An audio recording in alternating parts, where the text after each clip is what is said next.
Polavaram project latest audio విందాం. ఈ ఆడియోలో విందాం. రాష్ట్రం మొత్తం ఎలా లాభపడుతుందని ఈ వీడియోలో చూద్దాము. అందరికీ నమస్కారం, welcome to hey bro channel. Polavaram project నుండి గోదావరి జలాలను కుడి ఎడమ ప్రధాన కాలువల ద్వారా తరలిస్తారు. కుడి కాలువ ఉమ్మడి పశ్చిమ గోదావరి కృష్ణా జిల్లాల మీదుగా 179 కిలోమీటర్లు ప్రయాణించి విజయవాడ దగ్గర ప్రకాశం బ్యారేజ్కి ఎగువన కృష్ణానదిలో కలుస్తుంది. తద్వారా కృష్ణానదికి 80 టీఎంసీల గోదావరి నీళ్లను తరలించి 3.2 లక్షల ఎకరాల ఆయకట్టుకి సాగునీరు అందిస్తారు.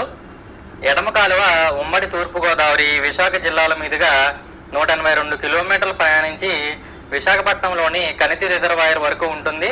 ఈ ఎడమ ప్రధాన కాలువ ద్వారా 84.8 టీఎంసీల నీటిని తరలించి ఉమ్మడి తూర్పు గోదావరి విశాఖపట్నం జిల్లాల్లోని 4 లక్షల ఎకరాల ఆయకట్టుకి సాగునీరు, విశాఖపట్నంలోని ప్రజలకు పారిశ్రామిక అవసరాలకు నీళ్లు అందిస్తారు.